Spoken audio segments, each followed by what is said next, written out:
David A. Kessler, Diet, Drugs, and Dopamine, The New Science of Achieving a Healthy Weight. If you've ever felt like the bathroom scales were your enemy, you're far from alone.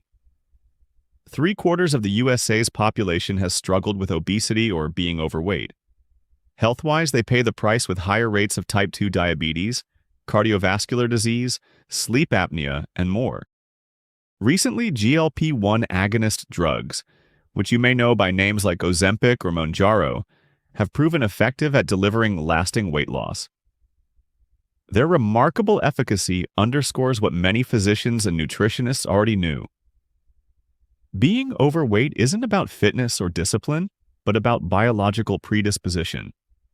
The fact that a weekly injection can achieve what dieting and exercise can't proves that obesity is a medical condition, driven by hormones, brain chemistry, and metabolic dysfunction.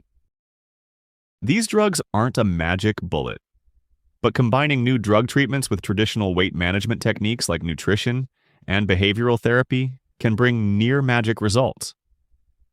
This Blink will teach you the best ways to deploy all the tools in your weight management toolkit. There's nothing simple about weight loss. Weight loss is simple, right? Simply burn or ingest fewer calories than you need to maintain your current weight, and the pounds melt away. But this formula can't guarantee sustainable weight loss, and if you're obese or overweight, well, you already knew that, because you already know that reaching your elusive goal weight is anything but simple. We all have what's known as homeostatic balance, our body's natural tendency to maintain stable weight through hormonal signals that regulate hunger, metabolism, and fat storage. But in people who are obese or overweight, this balance is dysregulated. This difference in homeostatic function explains why some people can easily maintain their weight or bounce back to baseline after temporary weight gain, while others struggle endlessly with weight management. To make matters worse, our homeostatic mechanisms resist dramatic weight loss. In other words, when obese or overweight people lose large amounts of weight, their homeostatic mechanisms actually fight back. Researchers studying contestants from The Biggest Loser reality show found evidence of how aggressively the body can defend against weight loss. These contestants lost massive amounts of weight through extreme dieting and exercise. But that also caused significant changes to their resting metabolic rates, meaning the number of calories their bodies needed to burn just to sustain themselves. On average, contestants' metabolic rates crashed from requiring an average of 2,600 calories daily to just 1,750. Based on muscle loss alone, the researchers calculated they should have needed around 2,280 calories. In other words, their metabolisms had slowed by an extra 500 calories per day, a metabolic penalty that meant they'd require permanent caloric restriction just to maintain their new weight. Predictably, many contestants regained the weight. This metabolic penalty makes setting realistic goals crucial. But the tool we use to determine what a healthy weight is, the BMI index, isn't fit for purpose. BMI is based on a person's height and weight, but doesn't differentiate between muscle mass, bone density, and fat. A professional athlete with high muscle mass and low body fat may register as obese despite having none of obesity's health risks. What matters is fat proportion, not total weight. So much for the simple calories in, calories out formula. The truth is that sustainable weight loss isn't just about eating less. It starts with measuring what actually matters for health rather than just total weight, and setting realistic goals that can account for your body's metabolic adaptation. Toxic food programs our bodies for obesity. Another reason it's so difficult to lose weight? Unhealthy food is literally designed to be addictive. You wouldn't light up a cigarette in a restaurant today. After all, we've recognized for decades that nicotine is a toxic, addictive chemical, but we're surrounded by another equally addictive substance, one that's not just legal but ubiquitous. Walk into any supermarket, deli, or gas station, and you're surrounded by ultra-formulated foods. Think candy bars, chips, and fast food burgers, but also think breakfast cereals, flavored yogurts, and granola bars, all marketed as healthy. These highly processed foods deliver quantities of fat, sugar, and salt that trigger a dopamine release in our brain's reward centers. When this release is triggered often enough, it carves the same habit-forming neurological pathways as drug addiction. Here's the twist. Unlike cigarettes, these foods contain something our bodies actually need: glucose. Glucose provides our bodies with essential energy for every cellular function. Over millennia, our bodies have evolved to manage and process glucose. But we're simply not evolved to handle the levels of glucose found in ultra-formulated foods.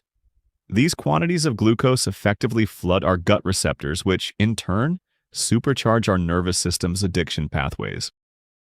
So we should stop eating ultra-formulated foods, right? Easier said than done. We're surrounded by the stuff, and environment shapes addiction more than we realize. Countless studies prove this.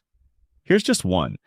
In the 1970s, 15% of active duty servicemen in Vietnam became addicted to heroin, yet only 5% maintained their addiction back in the US, where heroin wasn't cheap and plentiful. The parallel is striking. America's food landscape, saturated with ultra-formulated options, creates an inherently addictive environment. So addiction and our environment conspire to keep us overweight. Ultra-formulated foods have rewired our reward systems and disrupted the hormones that regulate hunger and satisfaction. When we struggle with our weight, we're not fighting a lack of willpower. We're battling a biology that's been hijacked. It's not just about calories in and out. Not all weight loss is created equal. When you look in the mirror or pinch your belly, what you see is subcutaneous fat, the fat that accumulates under your skin. But there's another kind of fat that you don't see: visceral fat. This is the fat that lives deep within your abdomen, wrapping around crucial organs like your stomach, liver, and intestines. It's called visceral fat. But dietary fat like that found in bacon doesn't greatly contribute to its buildup. When you eat bacon, the fat travels through your lymph system to peripheral tissues before any remainder reaches your liver. This results in minimal visceral fat accumulation. The real culprit is glucose. When you eat carbohydrate-rich foods, your body converts them into glucose. In insulin-resistant people like overweight and obese individuals, that excess glucose gets transformed directly into fatty acids that accumulate around your organs. Unlike subcutaneous fat, visceral fat is metabolically active, constantly pumping out inflammatory chemicals. This chronic inflammation spreads throughout your entire body, driving up your risk of type 2 diabetes, heart disease, stroke, certain cancers, sleep apnea, and fatty liver disease. Crucially, visceral fat also disrupts the brain neurons responsible for hunger signals. Your brain literally receives faulty information about when you're full, when you're hungry, and what foods you crave. This creates a domino effect. People who are obese and insulin compromised accumulate more visceral fat, which sends more neurological signals that override natural satiety. This problem is compounded by glucose-rich, ultra-formulated foods that promote addictive eating. Because visceral fat is so much more dangerous than subcutaneous fat, the health benefits of losing it are amplified. Losing just 1 pound of visceral fat dramatically reduces your risk of inflammatory diseases. High-protein, low-carb diets target visceral fat more effectively. Restricting carbs helps minimize glucose spikes. Protein requires more energy to digest and helps maintain muscle mass during weight loss. So, this diet starves visceral fat of its primary fuel source while supporting overall metabolic health. What can understanding visceral fat reveal about obesity and weight management? 2 things. First, visceral fat interferes with brain chemistry, proving that obesity is a disease of the brain and body, not willpower. Second, it shows how incomplete the calories in, calories out equation really is. The biology of weight loss is far more complex than simple arithmetic, with different types of calories creating entirely different metabolic outcomes in your body. The miracle cure. Okay, So we know that weight loss is hard, that some people are biologically predisposed to struggle with weight loss, that ultra-formulated foods have hijacked our body's mechanisms for maintaining a healthy weight, and that even when we do lose fat, unless we lose the right kind of fat, we won't enjoy optimum health benefits. Is it any wonder we're looking for a magic shortcut to real, lasting, health-boosting weight loss? The search for weight loss solutions stretches back millennia. Ancient Greek physician Cyrannus of Ephesus prescribed natural laxatives and massage, while Indian Ayurvedic texts recommended enemas and pea flour. Modern pharmaceuticals proved no more successful. The FDA has removed over 24 weight loss drugs for being ineffective, harmful, or both. Dinitriphenol caused nerve damage and cataracts in the 1930s. Amphetamines were withdrawn in the 1970s for being, well, amphetamines. The 2000s saw drugs pulled due to cancer, stroke, and heart attack risks. For a long time, the idea of a safe, effective weight loss drug seemed like a pipe dream, until all of a sudden, it didn't. What changed? The introduction of GLP-1 agonists. GLP-1 stands for glucagon-like peptide 1, which is a hormone naturally produced by cells in your intestines when you eat. When blood glucose rises after a meal, the hormone GLP-1 tells your pancreas to release insulin. Insulin helps cells absorb glucose for energy or storage. Insulin also slows gastric emptying, keeping food in your stomach longer. And it sends satiety signals to the hypothalamus, the region of the brain that controls hunger. Sounds like a miracle hormone.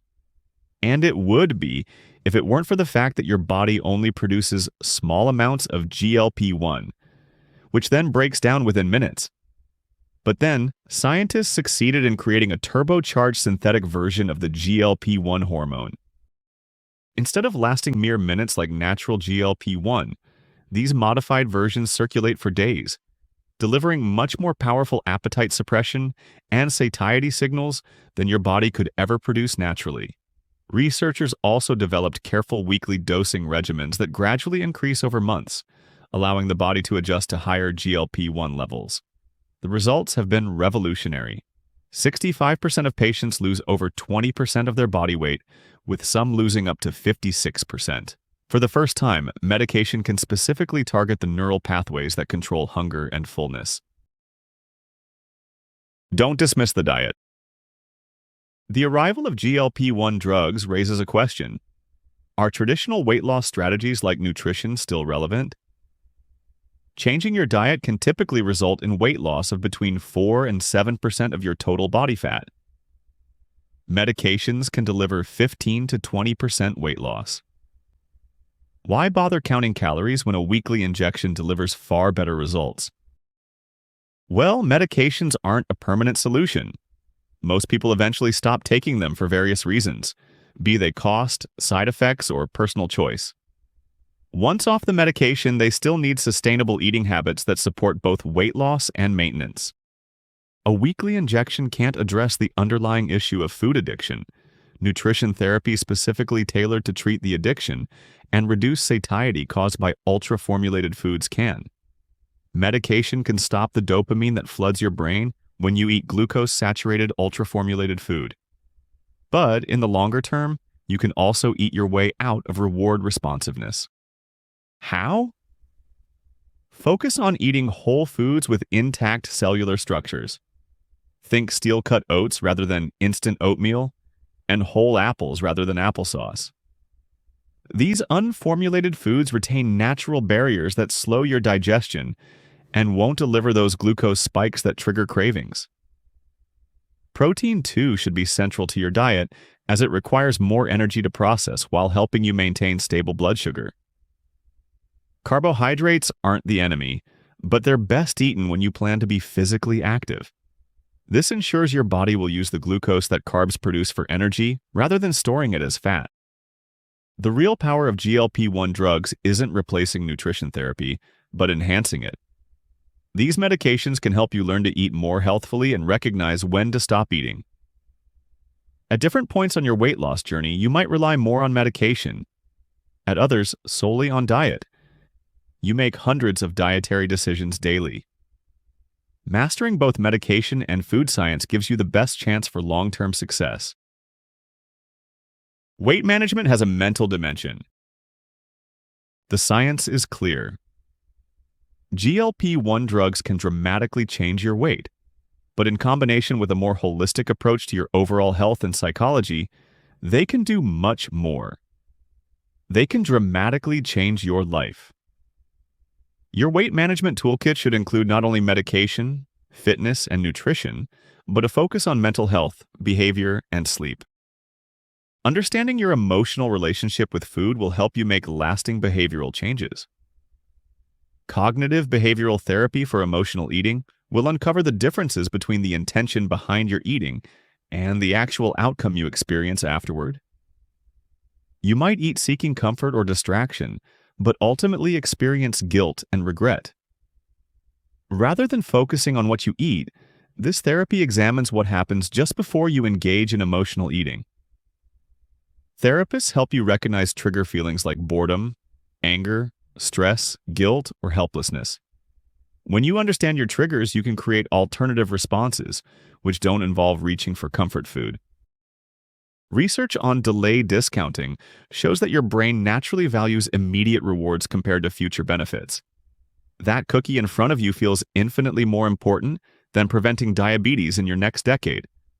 Changing your relationship to your long-term health can change your approach to eating. This is where strategic behavioral techniques can support your medication and diet changes. You might visualize yourself managing diabetes complications, keep photos of your health goals visible, or calculate the actual financial cost of obesity-related medical bills.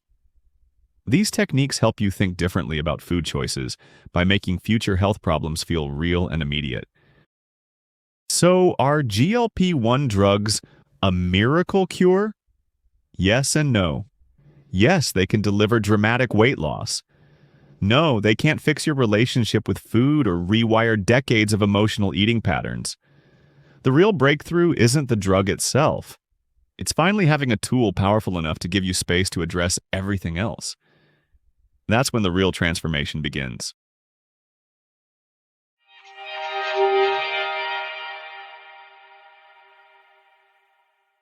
In this blink to Diet, Drugs, and Dopamine by David Kessler, you've learned that conventional attitudes to weight loss gloss over the complex biological reality of obesity.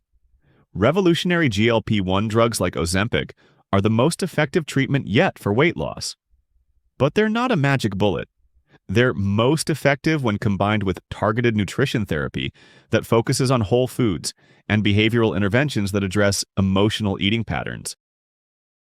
Okay, that's it for this blink. We hope you enjoyed it. If you can, please take the time to leave us a rating. We always appreciate your feedback. See you in the next blink.